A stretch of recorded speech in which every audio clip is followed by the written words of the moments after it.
Ika-13 kabanata. No, I don't believe you. Buhay ang nanay ko, buhay ang nanay ko. Nagwawala kong sigaw. Buhay ang nanay, buhay, batiin niya pa ako. Alam ko nagpapahinga lang siya. Nak, tama na. Hindi nana, buhay si nanay. Kahit nanginginig ang mga tuhod ko, nagawa ko pa ring humakbang sa silid na pinanggalingan ni Doktora. Pero para akong nanigas nang makita kong tinatabunan na nila ng puting kumot ang katawan ng nanay ko. Nanay ko, halos wala ng boses na lambas sa akin. Bigla akong natauhan saka halos takbuhin ko na, ang distansya namin ni nanay. Mabilis kong tinanggal ang takip sa mukha niya saka niyakap siya ng mahigpit. Nanay ko, gumising ka please, gumising ka, uuwi pa tayo diba? Uuwi pa tayo, maingat kong hinawakan ng mukha niya, paulit-ulit na hinalikan gaya ng ginagawa ko kapag naglalambingan kami, pero walang reaksyon si nanay. Nanatili siyang nakapikit. Nanay please, nagmamakaawa ako, gumising ka na. Takot na ako nanay, takot na si baby langga. Nak, tama na. Nana, gisingin mo si nanay please, gisingin mo. Pagmamakaawa ko pero malakas na iyak lang ang sagot ni nana sa akin. Muli kong niyakap si nanay saka humilig ako sa dibdib niya. Pinakinggan ko ang tibok ng puso niya pero wala akong marinig. Nanay, malakas kong sigaw. Pero kahit mapaos pa ako wala na, hindi nagigising ang nanay ko. Hindi na niya ako pinakinggan. Tuluyan niya na akong iniwan, silang dalawa ni tatay. Tama na, Rania, wala na si nanay mo, humihikbing alaw ni nana sa akin. Sinubukan niya akong dalhin palayo kay nanay, pero mahigpit lang akong kumapit. Hanggang sa pati si tatang lumapit na din para yakapin ako. Tatang, gigisingan ko lang si nanay, mag-aagahan pa kami eh. Umiiyak kong sabi, halos hindi ko na makita si tatang dahil punong-puno ng luha ang mukha ko. May usapan kami na silang dalawa ni tatay ang unang babati sa akin sa kaarawan ko. Ngayon ang birthday ko tatang, ngayon. Babati pa si nanay sa akin tatang, alam ko babatiin niya pa ako. Isang malakas na buntong hininga lang ang sinagot sa akin ni tatang, saka hinayaan akong umiyak sa mga bisig niya. Kaya mo yan nak, andito lang kami ni nana mo. Hindi ka namin iiwan. There I lost it. Sa mga oras na to gusto ko na lang mawala kasama ang mga magulang ko. I was so lost. Hindi ko alam ang dapat kong gawin. Malakas ang palahaw ko, pero hindi naiibsan ang sakit na aking nararamdaman. Ang sakit, sobrang sakit. Hindi ko kakayanin mag-isa. I was crying so hard that I could breathe properly. Pakiramdam ko may mabigat na bagay na nakadagan sa aking dibdib, kaya nahihirapan akong huminga. Pati ba naman ikaw, iniwan na rin ako. Akala ko ba walang iwanan? Ang daya nyo naman ni tatay. Bakit kayo lang? Sana sinama nyo ako. Sama na lang ako nanay. Ano pa ang gagawin ko dito kung wala naman kayo? Parang awa nyo na isama nyo ako. Ayoko dito, ayoko. Muli na naman akong umiyak ng malakas. Wala na akong pakialam sa paligid, dahil ang gusto ko ngayon ay sumama na sa mga magulang ko. Hindi ko kayang mag-isa dito sa mundo. Ayoko. Nakayakap ako kay nanay nang bigla kong naramdaman, ang pamilyar na brasong mahigpit na yamakap sa akin. Langga, I'm sorry, he said almost in whisper. His eyes are pleading. Dahan-dahan kong inangat ang tingin ko sa kanya. With my eyes full of tears, and with my shaking hand isang malakas na sampal ang pinadapo ko sa mukha niya.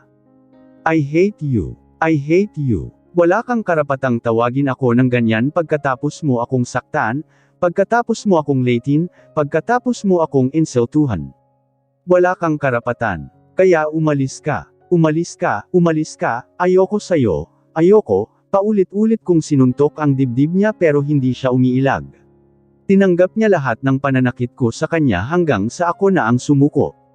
Naubos lahat na lakas ko na kung hindi pa siya maagap ay baka bumagsak na ako sa sahig. Please leave, Mr. Lagdameo. I don't want to see you ever again.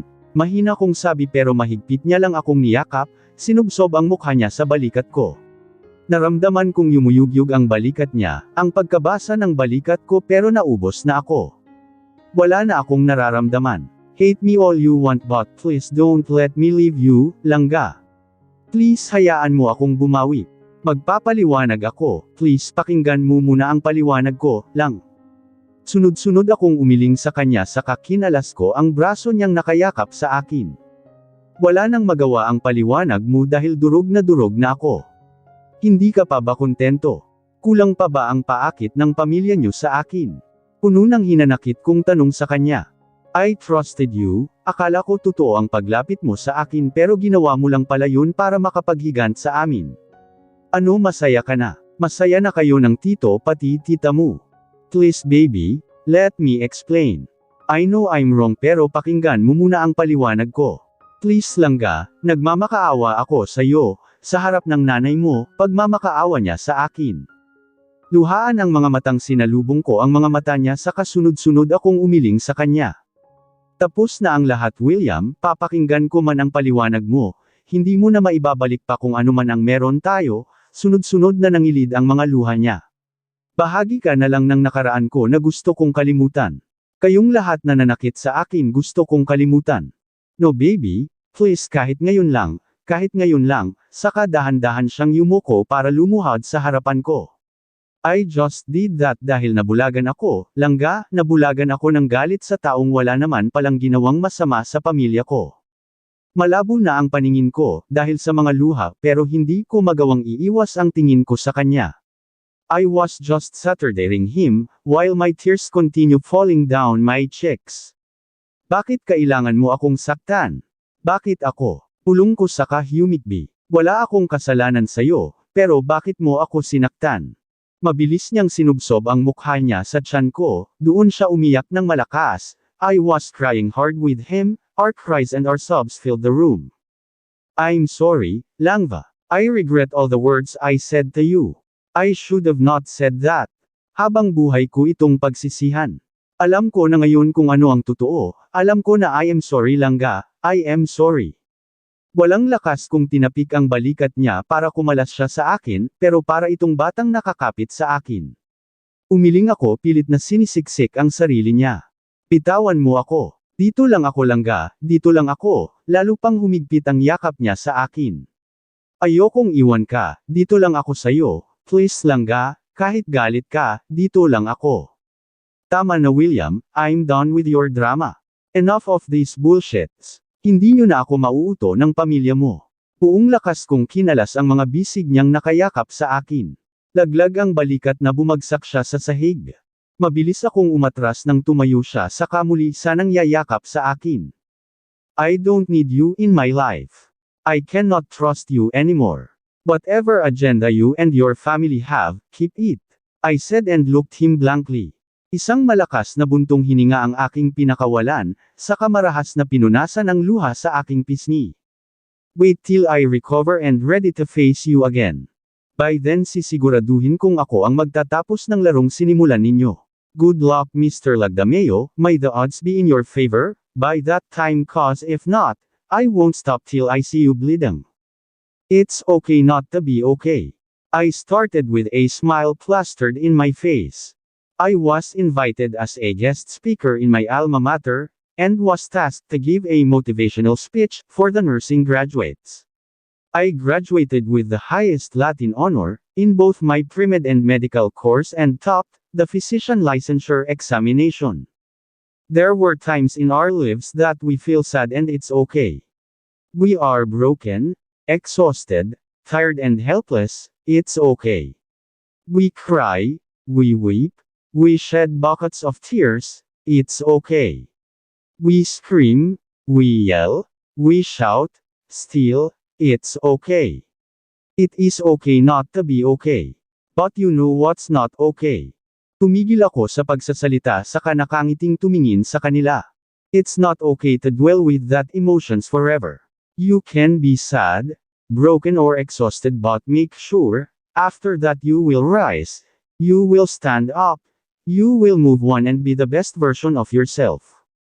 Since we were young, we were taught to always be the best. And to be the best means, to be the greatest among others. Do you agree? I asked smiling to the graduates, who were looking me with so much admiration, in their faces. Almost all of them nodded and agreed.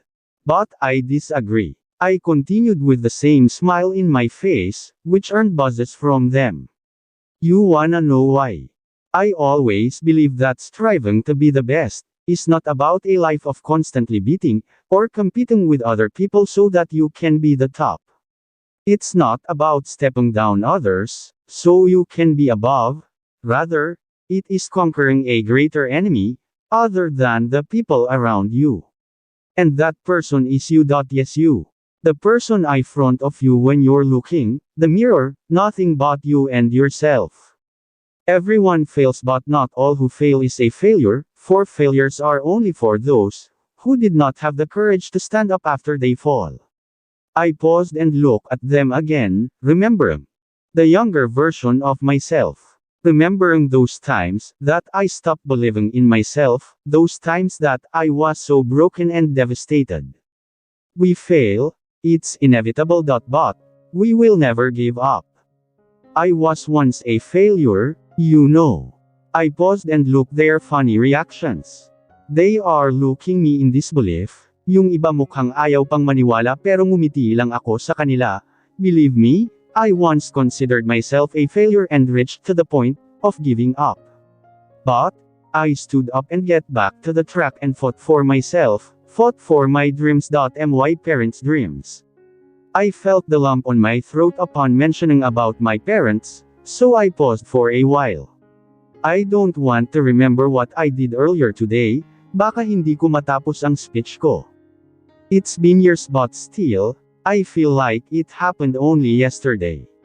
Minsan nga hindi ko namamalayan na umiiyak na lang ako. May mga times talaga na bigla na lang akong nalulungkot. Despite being one of the best, I can't still feel that I'm happy. There's a part of me that is missing.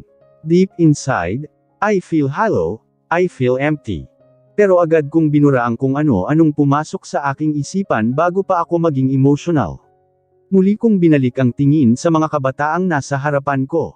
Mga kabataang puno ng pangarap. Life is full of surprises, indeed. Sometimes we have to enjoy the roller coaster rides before we could get into the cloud nine, before we could reach into the top. But as I've said, it's okay as long as you are not stepping into others. As long as you are not forgetting where you came from and you are not forgetting yourself. Minsan kasi mga bagay kahit nasa tamang panahon, wala na ring saysay kapag wala na yung mga tamang tao sa buhay natin. Kasi mabalikan mo man ang lugar, hindi mo naman mababalikan ang panahon, pagkakataon na pinalampas mo para sa mga taong mahalaga sa'yo. Do not be afraid of failing, as long as you keep learning, you keep winning. Never stop growing. Never stop pushing yourself. Never be afraid to try new things. And remember, no matter how dark and hurtful the past was, bear in mind that these are the foundation in building a sturdier version of yourselves. Hindi man ikaw ang pinakamagaling sa klase, ang pinakamagaling sa math, ang pinakamagaling na music hero, o ang pinakamagaling na atleta, but you can still be the best version of yourself that you or anyone have ever seen. I am not here in front of you as someone who received the highest academic honor, nor someone who topped the board exam, cause I never expected myself to be in this position. I am here because I overcame myself. I overcame all the failures, the heartaches, and all the pains. And I am glad to say that you did too. Medals and trophies fade over time, but the fulfillment of outdoing yourself is something that even the highest honor or recognition could never match. You are here because you are the best version of yourself and no one else. And for that, I want to congratulate you for a job well done. No one did it for you but you, only you. Aim big, dream bigger, soar higher. Never stop dreaming, never stop believing. If others can develop a culture of excellence, then you can. Remember, plants grow better during rainy days. Some of the seeds may die but don't give up, just keep planting. You see, one day, you will harvest the fruits of your labors. Thank you everyone and I wish you all the best in life. They all clapped, and just nodded before I went down from the podium. Thank you so much for the heartwarming message, Doc. It's an honor for us to be with you today, the host greeted. Everyone, let's give another round of applause to our guest speaker, our very own summa cum laude and top 1 for physician licensure examination, Dr. Margaret Rania Valderrama. I was awarded with certificate, and then sandaling picture taking pagkatapos umalis na din ako. I have to go back to work for the handing over some of my files, para sa papalit sa akin sa trabaho.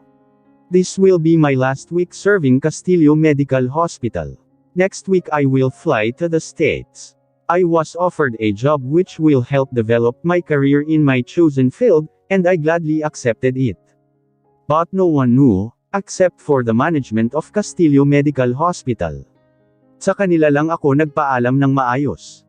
Even this man who's about to pester me right now, walang alam. Hindi ko sinabi, wala akong balak sabihin, dahil panigurado guguluhin niya lang ako. Baka nga tatapatan o hihijitan niya pa ang sasahuran ko. Doon para lang hindi ako matuloy.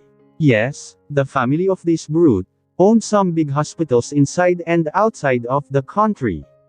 Pero hindi lang halata sa mukha ni Rance, dahil palaging wala ito sa hulog. Yung tipong hindi mo mapagkakatiwala ang doktor. And yes, once again, doktor din ang kumag na to hindi lang halata. Wow naman, pangmalakasan naman yung speech mo doc, nang aasar na bungad sa akin ni Rance sabay abot ng bouquet ng bulaklak niyang dala. Tinanggap ko ito sabay irap kay Gago pero tinuwanan niya lang ako. Hindi ko sana tatangapin kaso ayoko din namang mapahiya madami pa namang nakatingin sa kanya. Mukhang wala na naman itong mapagtitripan kundi ako. I don't know how he knew that I am here today. Hindi ko nga sinabi sa kanya na may speaking engagement ako ngayon, dahil alam kong pupunta na naman to. Alam ko kasing pagkatapos aasarin niya lang ako gaya ng nakasanayan niya. Why are you here? Wala ka bang pasyente? Sa halip na magpasalamat sa pabulaklak niya yun ang naging sagot ko sa kanya, nilampasan ko ito pero mabilis itong nakaagapay sa akin. Kinuha pa ang shoulder bag na dala ko, parang baliw na nakangisi habang nakaakbay sa akin. Diba lintek lang? Para kaming mga hindi professional kapag si Rance ang kasama ko. He's not wearing his usual attire, kapag nasa hospital ito. Rugged and look nito ngayon, feeling bagets. Siguro may pinupormahan na namang bata ang gagong to. Alisin mo nga yung kamay mo, ang bigat. Anong akala mo sa akin? Masungit kong sabi sabay tanggal ng kamay niya sa balikat ko. Oo na ikaw na ang sexy, para akbay lang ang damot pa. Others are dying para lang mahawakan lang itong hard muscles and sexy body ko, pero ikaw mukhang direng-diri pa ah. Ayan na umaandar na ang hanging amihan nito. Proud pa talagang nag-flex ng muscles niya. Walang hiya talaga ang lalaking to. Paano kaya sa mga pasyente niya? Umayos ka nga, nakakahiya ka ah. Bakit ka ba KZ andito? Pag ito nalaman na naman ng daddy mo, patay ka talaga. Sangit naman nito, daig mo pa ang nagme-menopause ah. Kaya hindi ka nagkaka-boyfriend dahil napakasangit mo, nakangusong sagot niya sa akin. Wala akong duty ngayon, off ko. Pinuntahan kita sa opisina mo kanina, sabi ng secretary mo andito ka raw kaya sumunod ako, pero mukhang hindi ka naman masayang makita ako. Ang layo pa ng binyahe ko, mahal-mahal pa ng gas tapos eto lang pala isasalubong mo sa akin. Kunwari malungkot nitong sabi, from doctor to being dramatic actor real quick. Kawawa naman si Rance, hindi na love ni Mr. Parang bata nitong sabi sabay hawak sa kamay ko. Ang siste holding hands while walking ang peg naming dalawa, hindi ko makalas ang kamay ko dahil mahigpit ang pagkakapit ng mga daliri niya sa akin. Kawawa talaga ako, Mr., wala ka na talagang pagpapahalaga sa akin. Hindi mo na talaga na-appreciate ang effort ko. Ang traffic pa naman ngayon. Nagdadrama na naman si Rance. Akala mo talaga ang layo ng binyahe 10 minuto lang ang layo ng hospital nila dito sa university. Tsaka akala mo naman kung wala talaga siyang pera, kaya niya ngang gumastos ng ilang libo para lang sa alak ito pabangpang. Gasolina. Hindi ko siya pinatulan, binilisan ko ang bawat hakbang dahil kumukuha kami ng atensyon. Madaming napapalingon kay Rance, as usual, pero hindi pa rin ako sanay. Kaya nga iniiwasan ko ang kumagnata, dahil ayoko ng madaming atensyon pero panay naman ang sunod niya sa akin. Ilang beses ko na itong inaway pero hindi tumatalab sa kanya ang pagmamaldita ko. Kung may isang tao mang nakakakilala sa akin pagkatapos ng nangyari sa mga magulang ko, si Rance yun. Kahit sangitan ko man ito, hindi niya ako iniwan. Maraming sumubok na pumasok sa buhay ko pero wala akong pinayagan. Even Rance, he tried courting me before but I stopped him. Pinapili ko siya between his feelings and our friendship, and he chose the last. Alam niya kasi na kapag pinili niya ang nararamdaman niya, tuluyan akong mawawala sa kanya. "Aren't you gonna invite me today, mister?" He asked happily and my brows furrowed while staring him. Para itong batang excited na lumabas, gumala na akala mo naman hindi. Gabi-gabi kong makagala. Bakit, ano bang meron? Naguguluhan kong tanong sa kanya. If me being the guest speaker is what you meant, then wag na oy. It's just a normal thing, no need to be celebrated. Seriously, mister, you forgot the date. Nanlalaki pa ang kulay green na mata nito na tila ba hindi makapaniwala. Pinilisan niya pa ang hakbang para makauna sa akin sa kanaglakad, patagilid para makatingin sa akin kaya tuloy para akong nahihila dahil magkahawak yung kamay namin. He's starting to annoy me again, ilang beses ko na itong pinagsabihan na kapag nasa labas kami umayos siya, huwag magpapansin dahil ayokong makakuha ng pansin, pero itong isang to super papansin, kulang nga ata sa pansin. Anong problema mo? Kung makareact ka wagas Ano bang meron sa araw na ta? Is there anything important today na kailangan mo pa talaga akong puntahan, para tanungin kung iimbitahan ba kita? Ang haba naman nun, nakangusong sabi nito, parang bata. But seriously, did you really forget the date today? Naninigurado niyang tanong. Inikutan ko siya ng mata saka mabilis na naglakad. Pinitawan niya ako nang nasa parking lot na kami. Nakapark ang black Lambo nito katabi ng kotse ko. Who would forget this day? Casual kong sagot sa kanya sabay bukas ng kotse ko. Kinuha ko ang bag sa kanya saka nilagay ito sa passenger seat, pati nang ang paboke niya sa akin bago ako umikot sa driver's side. Para naman itong bata na nakasunod sa akin. Of course I know the date today, it's in my calendar. My secretary scheduled it for my speaking engagement. There's nothing special with this date. Marahan ko siyang tinulak dahil bubuksan ko ang pintuan ng kotse ko, pero maagap niyang nahawakan ang kamay ko para pigilin ito. What's your problem? Ano ba kasi ang meron sa araw na ta? You're so dramatic, sabihin mo na kasi. Mahina ko pang hinimapas ang dibdib niya. Biglang sumeryoso ang ekspresyon ng mukha na itong pagkatapos diretsyong tumingin sa mga mata ko. There's this sad expression in his face again, but I don't want to give meaning to that. Bahala na siya kung anong iniisip niya. Bahala siyang maglungkot-lungkutan, hindi ko papatulan kung anong trip niya.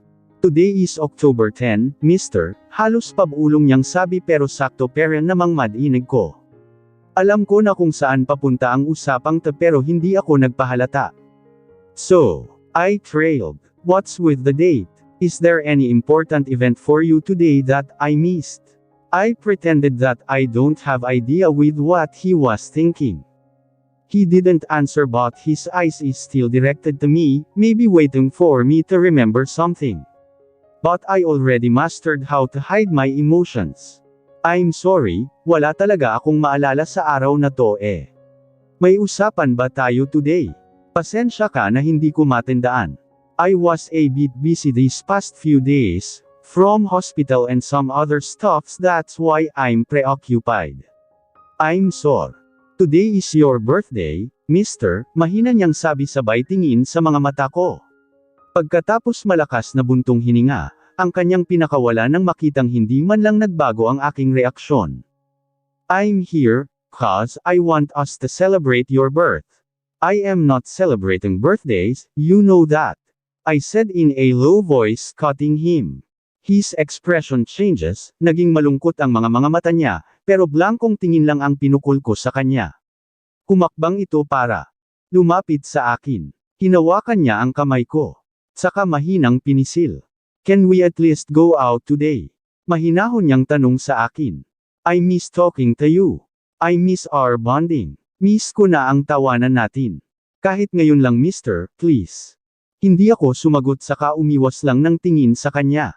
Narinig ko ang malakas niyang buntong hininga, ang marahang pagpisil niya sa mga kamay ko.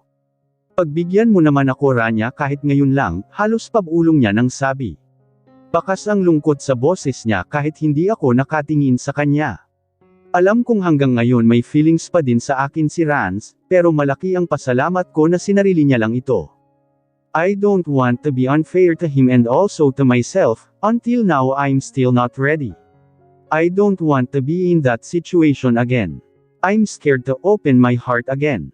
For him, only friendship I can offer, nothing more than that.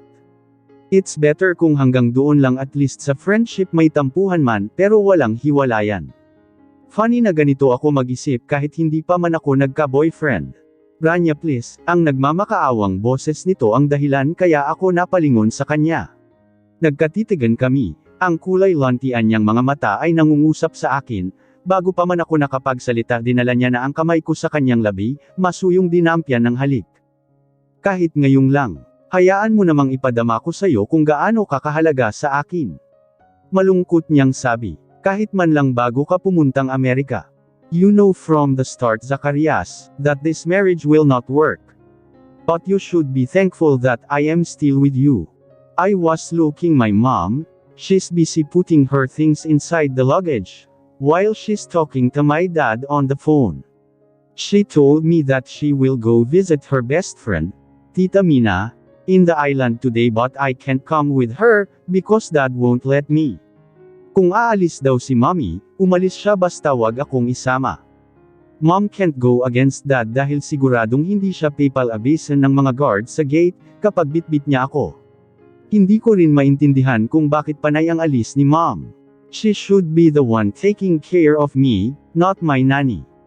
Pero ang sabi niya may inaasikaso daw siyang investments nila ni Tita Mina, that's why she has to leave me with Yaya Nora. What the hell are you thinking, Frida? Hindi mo man lang ba naiisip ang anak natin? It's been years, he's 5 and yet you're acting like a fucking single. I want to correct my dad. Today is my 6th birthday, but I think they forgot it. Birthdays should be celebrated, right? My classmates used to celebrate their birthdays in school. But how come mom and dad forget mine? Is my birthday not important to them? Grow up, Frida, you're a married woman. Your friendship with Mina will do no good to you. Stop with your illusions. This will be the last, Frida. After this, I can't promise if I can still tolerate you and your whims. I don't understand why dad won't let mom visit her friend, and I haven't seen dad went to the island with mom. And every time mom wants to visit tita, which is almost every week, dad will be mad. Is it because dad was so busy with work and he wants mom to help him, or he has another reason? Pero ang sabi naman sa akin ni dad, he owned the company, that means he can have a break, right?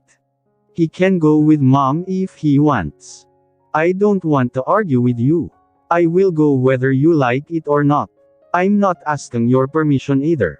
Mom looks irritated, she cut the call without waiting for dad's answer. She closed her luggage and turned to me. She's ready to go and I want to cry because I want to go with her. But if I will cry, she will be annoyed, because she don't want to see me crying. Crying is for weak, she said, and I am not.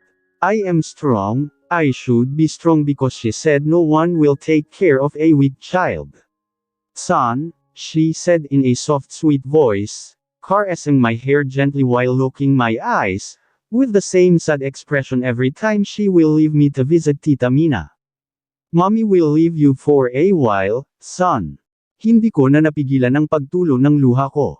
Ano ba kasi ang meron sa isla? Palaging gusto ni mommy doon. Is she not happy with us? Why my classmates, mom always with them?